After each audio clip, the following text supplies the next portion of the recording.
내가 알지 못하였도다. 이러한 고백을 하는 이러한 신앙생활이 우리의 고백이 되기 위해서, 다시 말해서 올바른 신앙생활을 위해서 나는 무엇을 해야 하는가? 오늘 말씀을 통해서 우리가 살피고 우리의 마음에 새겨야 합니다. 무슨 말인가 하면 10절 말씀에 보면은 야곱이 브엘세바에서 떠나 하란으로 향하여 가더니 그랬습니다. 야곱이 브엘세바에서 떠나서 하란을 향하여 가고 있습니다. 이것이 어떤 모습입니까? 이러한 것을 오늘날 우리의 형편에 맞추어 보면은, 예를 들어 직장생활 한다면 좌천이다, 또는 팽을 당했다, 끝장이 났네, 기회가 사라졌구나, 그렇게 하며 한숨 쉬고 불평하고 원망하며 호들갑을 떨고 있다. 이게 일반적인 사람들의 모습입니다. 이러한 모습은 믿음의 사람들, 올바른 신앙생활의 모습이 아니라는 사실을 알아야 됩니다. 올바른 신앙생활하는 믿음의 사람들은 이 야곱처럼 브엘세바에서 떠나 하란을 향하여 가지만은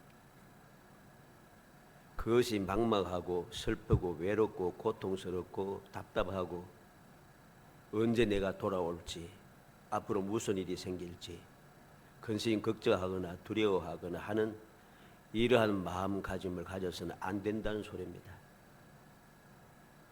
처음에 야곱은 그렇게 출발했습니다. 그렇게 출발했는데 그는 바뀌었다는 거죠. 왜 바뀌었습니까?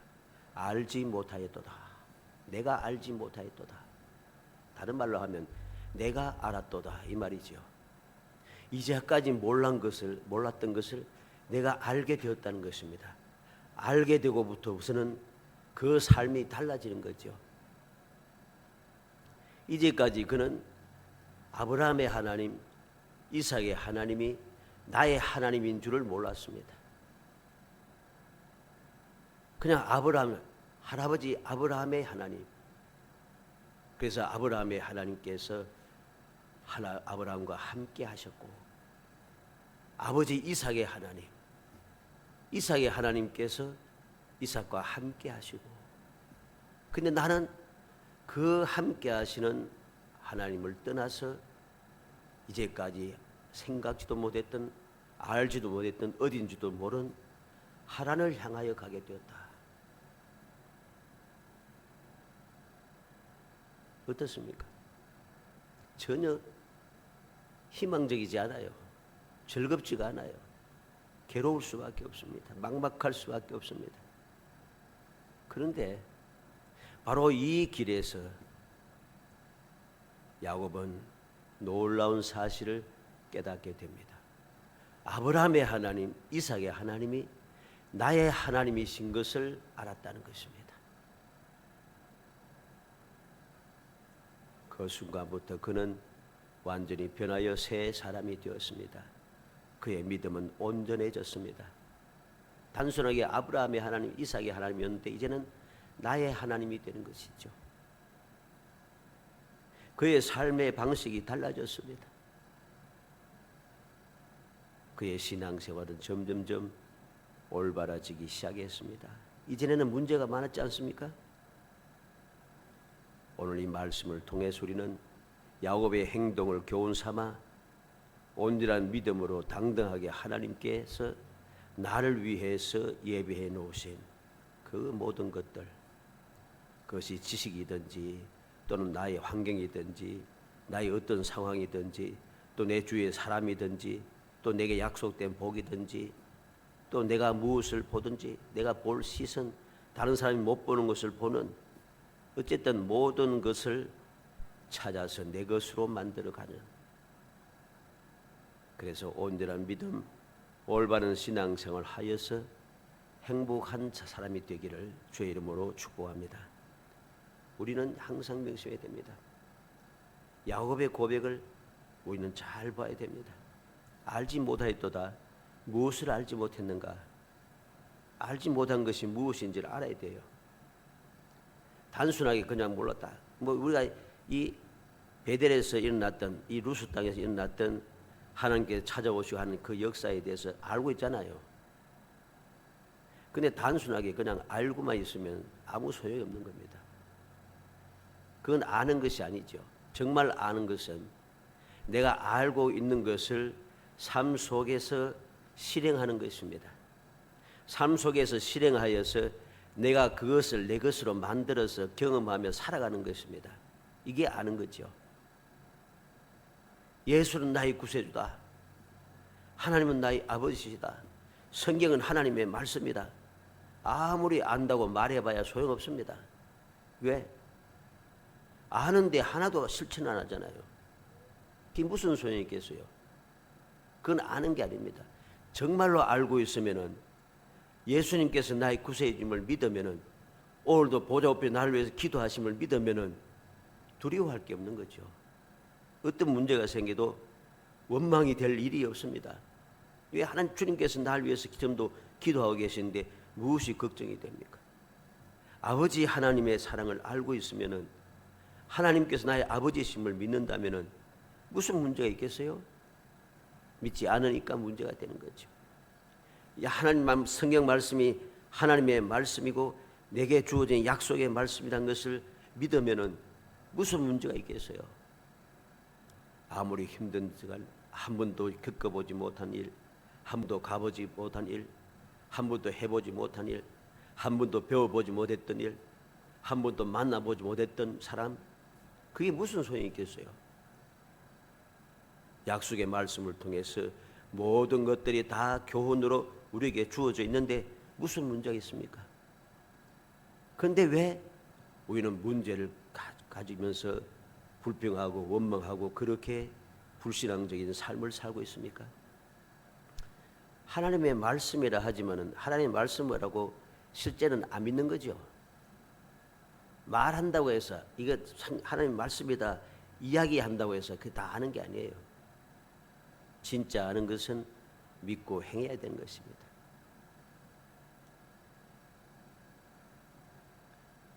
오늘 말씀을 통해 우리는 야곱이 무엇을 몰랐는데 무엇을 알게 되었는가?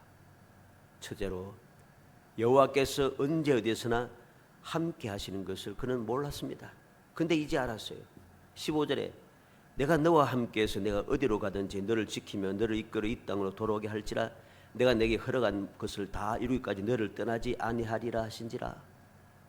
야곱은 외삼촌 라반의 집에서도 함께 하여 지켜주시고 보호해주시고 복을 주시는 것, 그리고 계속해서 함께 하시며 지키시고 보호해주시고 복을 주시는 것을 그는 이후로 알고 나서부터 이후로 끊임없이 체험하며 담대하게 살아갔습니다. 이제는 몰랐어요. 근데 이제는 알았습니다. 여호와께서 언제 어디서나 나와 함께 하시더라. 나와 함께 하시더라. 어떻게 함께 합니다? 내가 너와 함께해서 어디로 갔는지 너를 지키며 너를 이끌어 이 땅으로 돌아오게 할지라 내가 너에게 허락한 것을 다 이루기까지 너를 떠나지 아니하리라. 놀라운 축복의 말씀 아닙니까? 이걸 몰랐던 거예요. 이걸 몰랐는데 아버지가 있는 이삭이 있는 곳에 그곳에 하나님께서 함께 하시고 그곳에만 계신 줄 알았더니 지금 이곳에 하나님께서 나와 함께 하시더라. 그것이 어디든지 상관이 없더라는 것입니다. 이걸 알았습니다. 두 번째는 무엇을 알았는가? 여호와께서 여기 계시는 것을 알지 못했는데 이제 알았습니다. 16절에 야곱이 잠이 깨어 이르되 여호와께서 과연 여기 계시거늘 내가 알지 못하였도다. 여호와께서 여기 계신들 내가 몰랐어요. 여호와께서는 아버지 이삭이 있는 곳에 계신 줄 알았어요. 그런데 지금 이곳 들판에 나 홀로 있는 이 들판에 돌배 베고 자던 이 들판에 쓸쓸하고 외로운 이곳에 여호와께서 계시더라는 것입니다.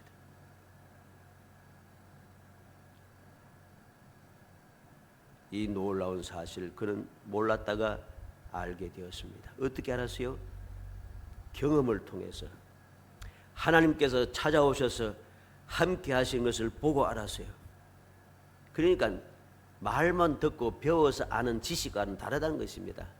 경험적인 지식인 거죠. 체험했습니다. 내가 직접 체험해 보았습니다. 하나님께서 여기 계시는 것을 직접 보았습니다. 하나님의 음성을 들었습니다. 너무 확실한 거예요. 이게 바로 내가 알았다라고 말할 수 있는 올바른 지식인 것입니다. 이렇게 알고 나서부터 그는 이제부터 달라지는 것이죠. 마지막 세 번째로 무엇을 몰랐는데 무엇을 알았는가? 하나님의 집이요 하나님의 문인 것을 몰랐는데 이제 알았어요.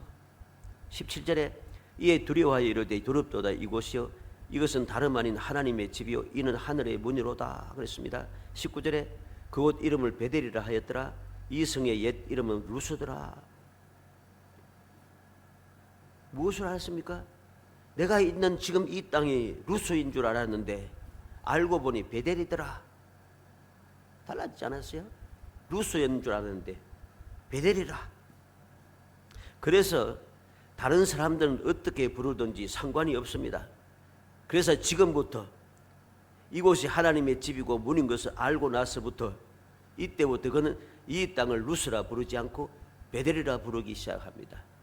누가 뭐라 해도 세상 모든 사람들이 다 루스라고 해도 나는 이곳이 루스가 아니고 베델이라 하나님의 집이라는 것이죠. 하나님께서 계신 곳이고 하나님께서 내게 말씀하시는 곳이고 하나님께서 나를 찾아오신 곳이고 하나님께서 내게 약속하시는 곳이고 하나님께서 내게 복을 주시던 곳이고 베델이더라. 베델은 은혜의 장소요 거룩한 장소입니다. 창세기 31장 13절에 나는 베델의 하나님이라 내가 거기서 기둥에 기름을 붓고 거기서 내게 서원하였으니 지금 일어나 이곳을 떠나서 내 출생지로 돌아가라. 베델의 하나님께서 야곱을 찾아오셔서 돌아가라 말씀합니다. 약속한 것을 이루시죠. 창세기 35장 1절 말씀에 보면 하나님이 야곱에게 이르시되 일어나 베델로 올라가서 거기 거주하며 내가 내 형 에서의 낯을 피하여 도망하던 때에 내게 나타났던 하나님께 거기서 제단을 쌓으라. 베델의 하나님께서 찾아오셔서 베델로 가서 베델에서 제단을 쌓으라고 말씀하고 있습니다. 우리는 몰랐던 것을 올바르게 알게 된 야곱이 말하고 행동하는 것을 우리는 보아야 됩니다. 이것은 너무나도 놀라운 일입니다. 얼마나 복된 것입니까? 이것이 바로 올바른 신앙생활인 것이죠. 이러한 올바른 신앙생활은 야곱으로 하여금 복된 삶을 살아가게 했습니다. 결론적으로 볼 때 야곱은 처음 출발할 때는 두려운 마음을 가지고 도망갔습니다. 에서의 낯을 피하여 도망했습니다.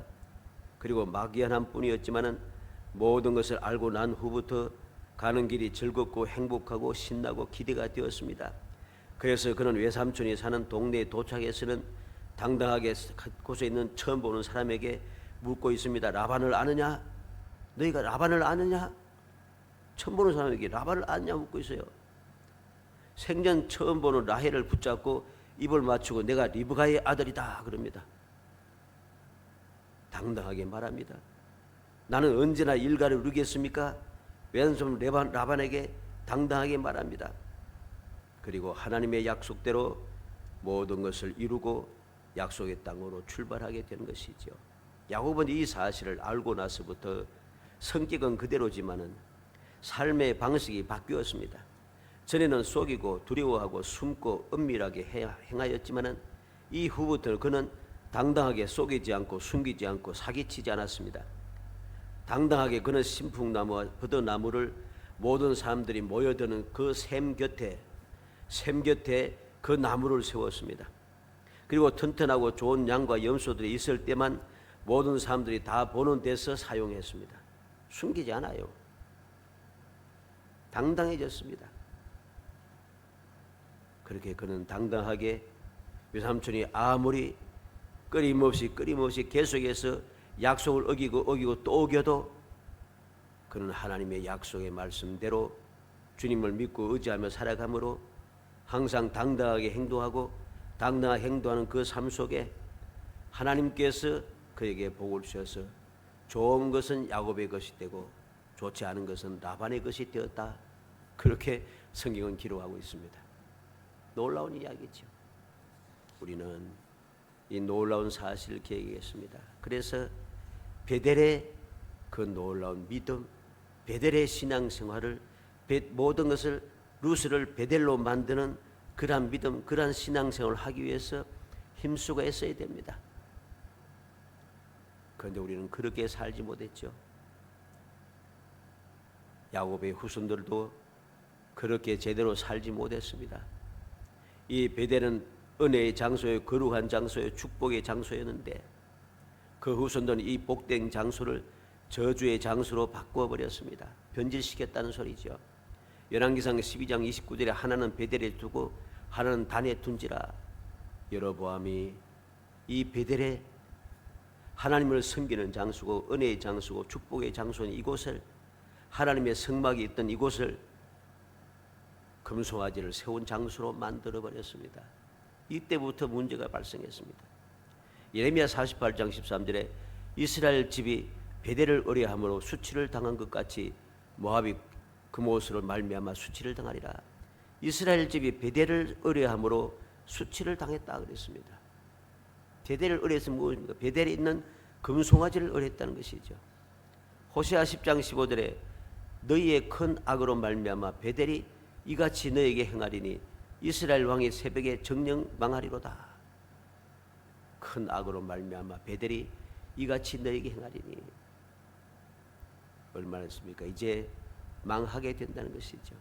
아모스 3장 14절에는 내가 이스라엘의 모든 죄를 봉하는 날에 베델의 제단을 벌하며 그 제단의 뿔들을 꺾어 땅에 떨어뜨리고 그랬습니다. 아모스 4장 4절에는 너는 베델에 가서 범죄하며 길갈에 가서 죄를 더하며 아침마다 너희 희생을 3일마다 너희 11조를 드리며 그랬습니다. 그들이 베델을 범죄의 장소로 만들었습니다. 그래서 아모스 5장 5절 6절에 보면 베델을 찾지 말며 길갈로 들어가지 말며 그랬습니다. 베델을 찾지 말라고 하십니다. 우리는 기억해야 되겠습니다. 하나님께서 복을 주신 축복의 장소를, 은혜의 장소를, 거룩한 장소를 저주의 장소로 바꾸는 사람이 되어서는 안 됩니다.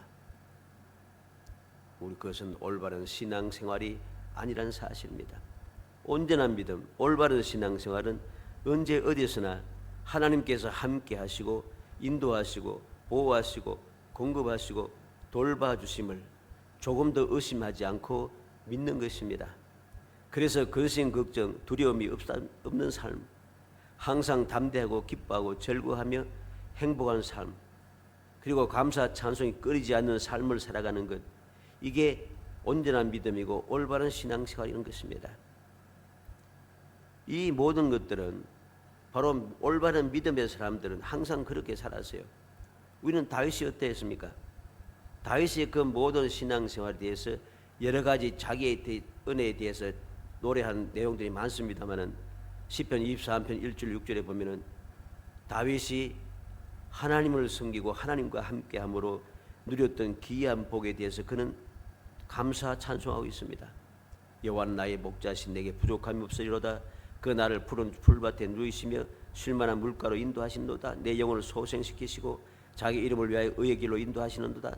내가 사망의 엄침한 골짜기를 다닐지라도 해를 두려워하지 않을 것은 주께서 나와 함께 하심이라. 주의 지팡이와 막대가 나를 안위하시나이다. 주께서 내 원수의 목전에서 나에게 상을 차려주시고 기름을 내 머리에 부으셨으니 내 잔이 넘치나이다. 내 평생의 선하심과 인자심이 반드시 나를 따르리니 내가 여호와의 집에 영원히 살리로다. 여호와께서 나의 목자 되셔서 부족함이 없습니다. 항상 편히 쉴 수 있습니다. 항상 소생시켜 주시는 은혜를 누리게 됩니다. 하나님 의의 길로 인도하심을 받습니다. 사망의 엄침한 골짜기도 두렵지 않습니다.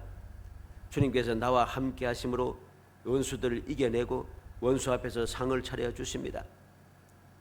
너무나도 감사하고 기쁘고 즐거운데 이것이 그냥 한순간으로 끝나는 것이 아니고 내 평생의 선하심과 인자하심이 반드시 나를 따르니 내가 여호와의 집에 영원히 살리로다.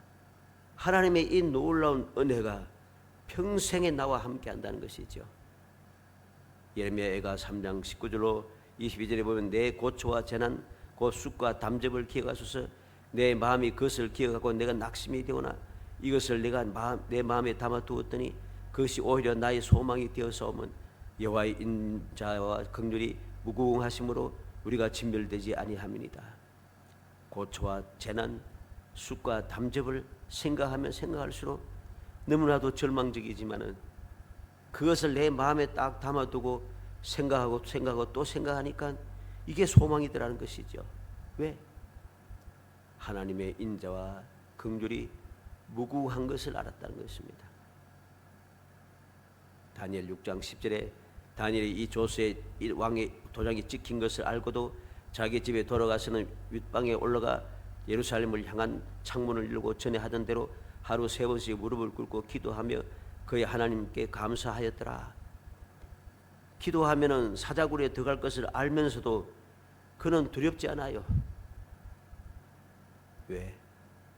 그는 알고 있었기 때문입니다. 이제까지 살아오는 동안에 경험을 통하여 이보다 더 어렵고 이보다 더 힘들고 이보다 더 위험한 지경에 있을 때도 지금같이 높은 위치에 있지 못하고 이름이 드러나지 않았을 때도 하나님께 나를 어떻게 보호하셨는가는 알고 있어요. 알고 있기 때문에 두렵지 않은 것이죠.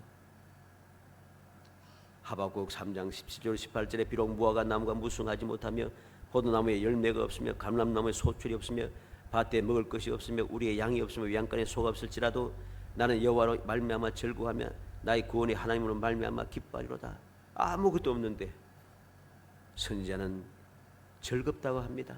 왜 즐거운가? 여호와 때문에.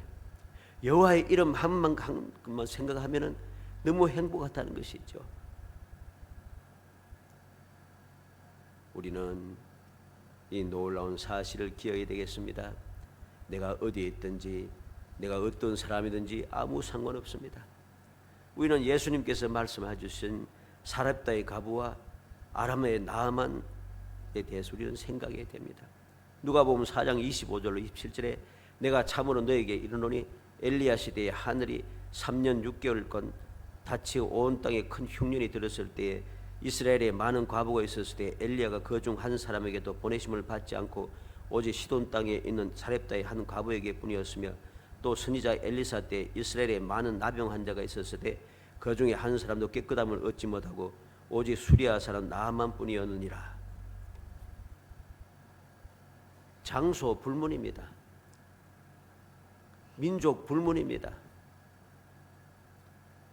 시돈 사람 사렙다 과부였지만은 바로 그곳에 하나님이 함께 하시고 바로 그 여인에게 하나님의 은혜가 베풀어졌습니다. 이스라엘에 많은 나병 환자가 있었지만은 오직 수리아 사람 나아만 한 사람만이 하나님의 은혜를 체험하게 되었습니다. 나아만만이 선지자 앞에 서면은 하나님의 선지자 앞에 서면은 병이 나을 것이라는 조그만 어린 여종의 말을 듣고 믿고 지체하지 않고 움직입니다. 우리는 명심해야 됩니다. 이스라엘 백성이 중요한 게 아닙니다. 하나님의 택한 백성이 중요한 게 아닙니다. 하나님의 그 약속을 믿느냐 안 믿느냐 이게 중요한 것이죠. 예수님께서 마태복음 8장 11절로 12절에 너에게 이르노니 동서로부터 많은 사람이 이르러 아브라함과 이삭과 야곱과 함께 천국에 앉으려니와 그 나라의 본 자손들은 바깥 어두운 데 쫓겨가 거기에서 울며 이를 갈게 되리라. 예수님 하신 말씀입니다. 하나님의 백성이라고 아브라함과 이삭과 야곱의 자손이라고 자랑하던 자들은 바깥 어두운 곳에 쫓겨나서 울며 이를 가게 된다. 그럼 누가 아브라함과 이삭과 함께 있습니까? 천국에 있습니까?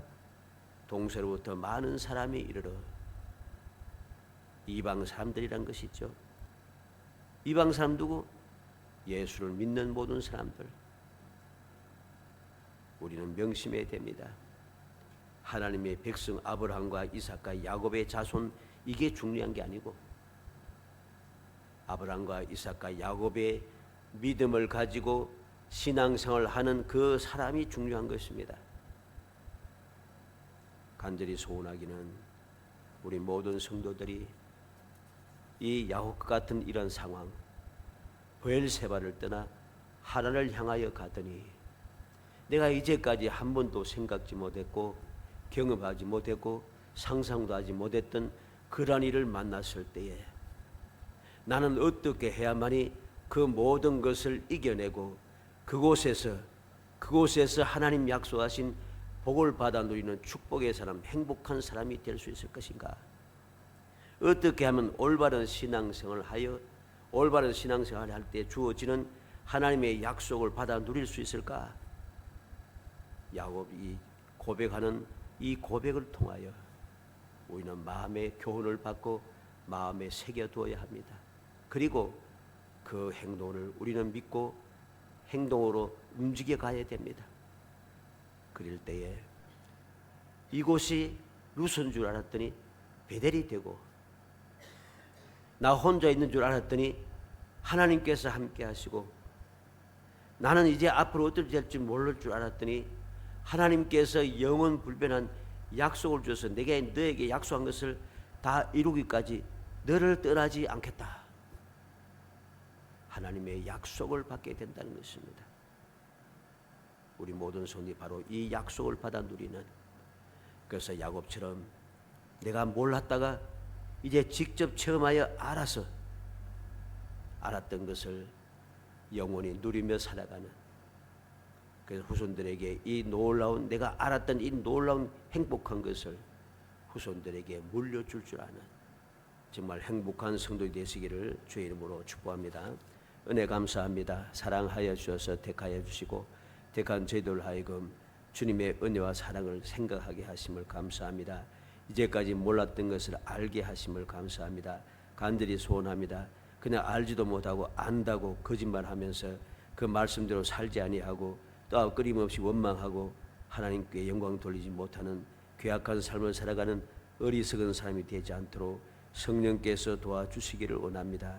도와주시고 역사하여 주셔서 야곱처럼 처음으로 알게 하시고 아버지 깨달아 알게 하여 주셔서 깨달아 아는 대로 행하고 또 행하여 약속하신 모든 축복을 끊임없이 누리는 베델의 삶을 살아갈 수 있도록 은총을 베풀어 주옵소서. 예수님의 이름으로 기도합니다. 아멘.